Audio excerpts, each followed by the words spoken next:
no? May mga importanteng developments po sa kaso ni Tatay Digong. No? Unang-una, yung hinain ng mga abogado ni Tatay Digong para ma-disqualify yung dalawang huwes, yung isang taga-Africa at isang taga-Latin America, dahil sila nauna nang nagdesisyon na ipagpatuloy ang preliminary investigation dahil may jurisdiction ng ICC, ay nahihain nga po ng mga abogado ni Tatay Digong. Iba po ito dun sa naunang hinain nila, kasi naunang hinain nila na napasura, iba yung legal basis, no? Ang sabi ng korte, yung legal basis ng nauna ay kapag voluntary disqualification, yung West mismo ang gusto mag-recuse. Pero itong ginawa nila ngayon, kung partido naman ang gusto mag-recuse. No? Now, ang development po dyan ay binigyan ng hukuman ang prosecution, pati na yung dalawang West, taga-Africa at taga-Latin America, na hanggang 22 May para sumagot at magkomento. Mabilis po yun, no? Kasi ilang araw lang, pinapakomento na sila. No? At importante nga po yan kasi kapag sinang-ayunan ng hukuman na walang jurisdiction, ibig sabihin, uwi na si Tatay Digong, no? Hindi na natin kinakailangan antayin ng Setyembre. Pero kapag sinabi nila may jurisdiction, tutuloy ang kaso, no? At tutuloy tayo doon sa Setyembre na confirmation of charges. Pero dati-dati na po natin sinasabi yan, wala talagang jurisdiction ng hukuman dahil sang-ayon sa Rome Statute, kinakailangan magsimula ang hukuman ng paglilitis sa pamamagitan ng preliminary investigation sa loob lamang ng isang taon matapos magbitiw ang isang bansa. Sinimulan nila, pangalawang taon, natulog sa kangkungan na yung prosecution, hindi natin kasalanan yon at talagang walang jurisdiction. No? So kapag pinang-ayunan po yan, uwi si Tatay Digong. No? Hindi na kinakailangan antayin pang Setyembre. Now, sa totoo lang po, paulit-ulit na ako sinasabi ko na wala talagang jurisdiction. Pero ito po wala na kasi ibang kaso yung ICC kundi si Tatay Digong. Yung huling Assembly of State Parties, nag-uusap-usap na nga yung mga estado na kasapi pa ng ICC, bubugi na ba natin ng korte kasi wala na silang magawa?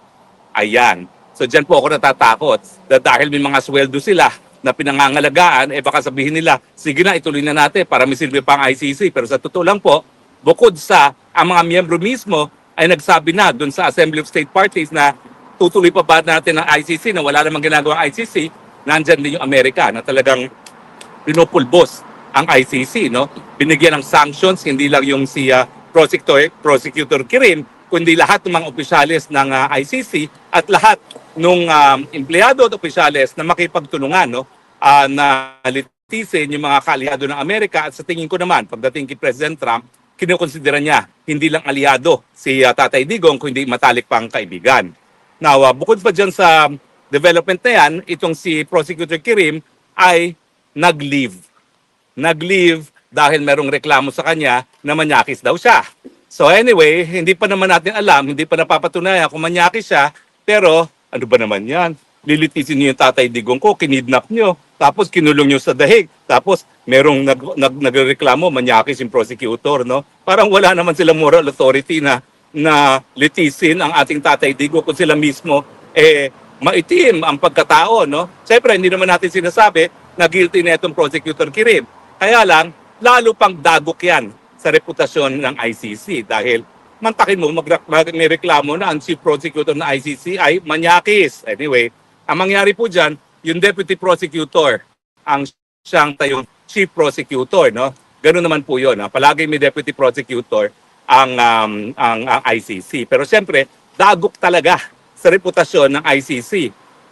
Pinananagot ang mga mahal ng taong bayan gaya ni Tatay Digong, and yet yung kanilang mga pinakamatataas na opisyalis meron din palang bahid ang kanilang personalidad. Now, nakapagtataka po itong inaakusa na manyakis, sa totoo lang, ang duda ko alam niya walang jurisdiction ng hukuman. Kasi hindi po siya yung pumirma doon sa request for arrest warrant labang kay Tatay Digong. Yung deputy. Ang pinagtataka ko, as if naman marami silang kaso, konti nga lang kaso nila, no? Bakit ang pumirma yung Deputy Prosecutor? Ang duda ko, gaya natin, alam niya wala ng jurisdiction ng ICC. Kasi nga, yung pinalitan ng Chief Prosecutor, actually yun, galit ang mga kapwa, babaeng Aprikano yan Tapos, galit na galit sila dyan sa Aprikanang yan, dahil nga, pinupuruhan lang yung kapwa niya mga taga-Afrika. Anong ginawa? Para masabi na hindi lang Aprikano ang aking pinupuruhan, ayun, kinasuhan si Tatay Digong. Oo nga naman. Sa lahat ng mga kaso na sinampa niya, lahat Aprikano plus Digong Duterte. Pero kung talagang siya mismo ay kumbinsado na meron pang jurisdiction ng ICC, bakit hindi niya pinirmahan? Unusual po yan, ha? Dahil konti nga lang ang kaso ng ICC, normally yan, yung prosecutor ang pipirma. Pero hindi, yung kanyang deputy prosecutor ang kanyang pinapirma. So anyway, yan po ang ating latest updates from The Hague. At ngayon po, 6 to 8 days. Patuloy pa rin ang mga pagdaloy ng tao rito, pagbisita kay Tatay Digong. Ngayon po, merong mga marino na dumalaw kay Tatay Digong. Sige po. Ano pangalan? Warren po. Warren, tapos Oscar. Kenneth. Okay. John Ray. John Ray. Ano po? Yan. O bakit po kayo nandito? Bakit po kayo? Bisita si Tatay Digong. Ganon.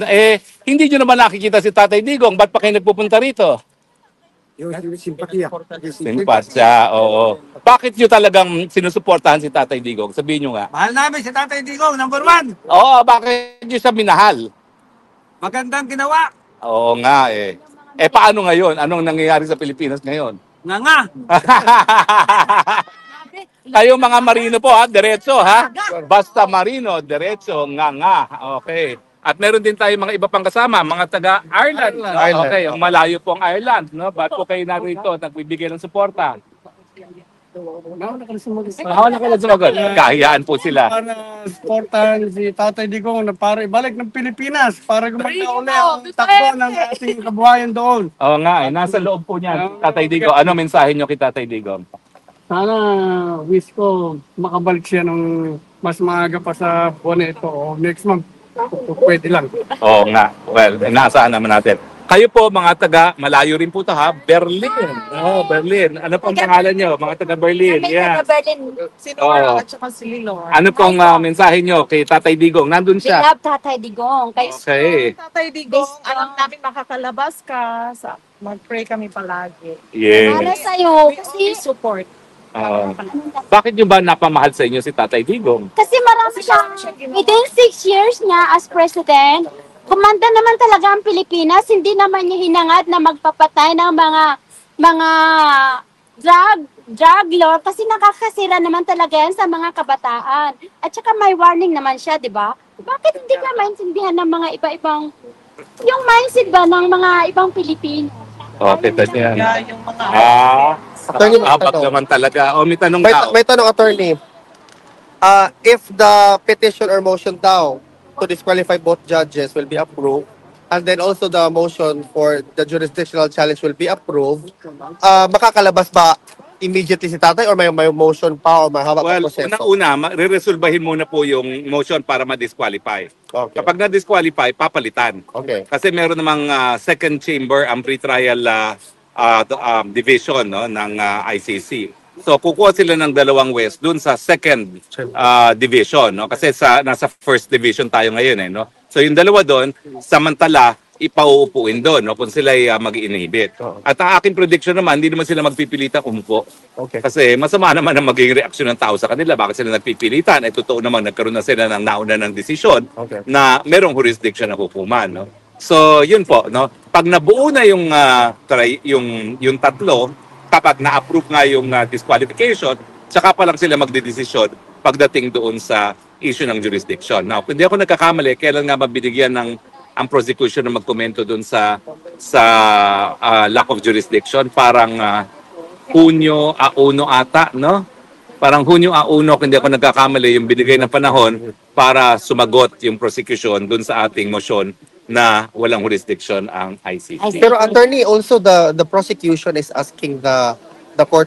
Oo nga pala. Oo. Alam nyo, Yung- binigyan na kasi ng final deadline ng hukuman yung Presentation. bibigay abiso kung sino yung mga tatayong testigo kay Tatay Digong. Ang sabi nila, hingi pa rin sila ng panahon dahil hindi pa nila napapangalagaan ang safety daw ng mga witnesses. Dapat wag nang pagbigyan yan.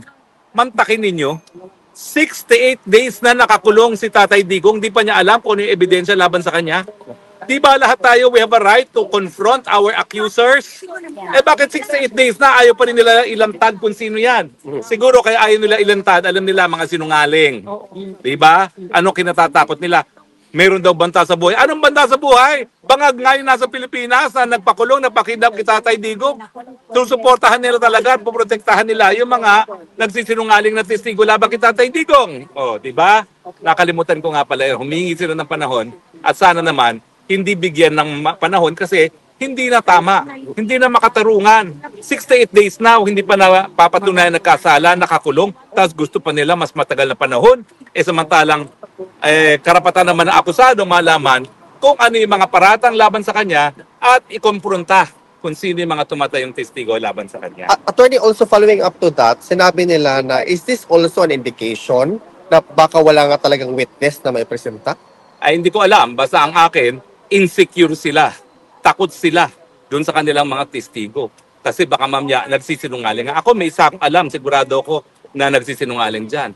Meron daw siyang mga linibing na mga biktima ng mass murder. Hinukay namin yun, ha? Ang nakita namin, buto lang ng aso. Tapos dadalhin pa rito. At ang balita ko, kasama ko ngayon sa Hague. Kaya lang siya, all expenses paid for by the court. Ako nakikitira. Di bale, masarap naman ang luto ni Mami Janet. Bahala sila. At saka masarap ang luto ng mga seaman natin. No? Correct. Di ba nanalo si Mayor ng... Mayor. Narinig namin sa news na siya pinahintulutan ng government ng Netherlands na manumpa sa embassy natin. Ang mangyayari po, papapasukin yung Consul General sa kulungan. Okay. Papapasukin po siya. Pero hindi po pwede ipagkaitiyan. Kasi hindi pa naman po napatunayan nagkakasala si Tatay Digong.